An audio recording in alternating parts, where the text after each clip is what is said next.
না। বাট কেন? তার কারণ আই লাইক ইউ, বাট আমার আর তোর মধ্যে সবটাই ডিফারেন্ট। যেমন? যেমন তুই এটাও জানিস না যে আমার লাল গোলাপ পছন্দ, এই ফুলটা নয়। আর আর আমি যেমন সানরাইজ দেখতে পছন্দ করি আর তুই সানসেট পছন্দ করিস, তোর পছন্দ কফি আর আমার পছন্দ চা। আমি রোমান্টিক মুভি দেখতে পছন্দ করি আর তুই অ্যাকশন মুভি দেখতে পছন্দ করিস। আর আমি সব সময় বলতে পছন্দ করি আর তুই শুনতে। আর কিছু? অবশ্যই।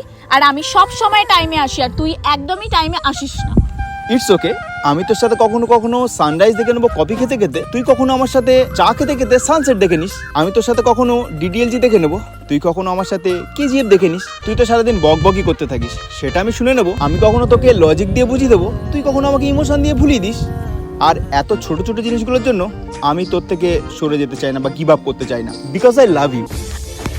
রেড রোজ, সত্যি তুই পাগল।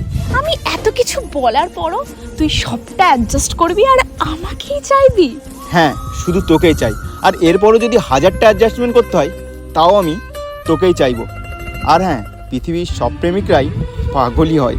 এবার বলতো, তুই এত করে চাইলে আমি তোকে ফেরাবো কি করে? যদি সত্যি জানতে চাও, অনেক আশা করে হাতটা ধরলাম, কোনোদিন কিন্তু ছাড়িস না।